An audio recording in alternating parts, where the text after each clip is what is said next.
Oh my god. Depuis qu'on a signé Marcus Rashford, il arrive rien de bien au Barça. C'était la guerre avec Ter Stegen, Inigo Martinez qui se barre et 3 semaines d'absence pour Robert Lewandowski. À cause d'une gêne au niveau de la jambe gauche, le Polonais devrait louper les 3 premières journées de Liga.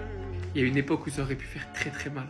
Mais grâce à eux, l'époque est révolue. La seule question c'est de savoir, et soyez honnêtes, Lewandowski blessé. On peut faire sans lui, c'est pas un souci. Lamine Yamal est là, Rafinha est là, Fermin. Maintenant, vous mettez Marcus Rashford en pointe, titulaire, dès les premiers matchs de Liga.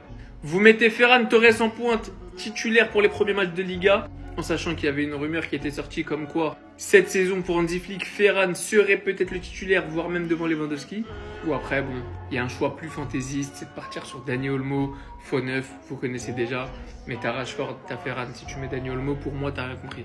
Non, la question se pose. Et pour ceux qui n'auraient pas vu la news passer quand même, je vous le pose ça là. Ter Stegen redevient le capitaine du FC Barcelone. Les choses se sont apaisées, il paraîtrait que Laporta soit allé discuter avec Marc-André Ter Stegen. Ils ont mis les choses à plat. Après son communiqué d'hier, il a décidé de signer le rapport médical que le Barça enverra à la Liga. Et ça fait du bien, un petit peu de joie dans ce monde de brut.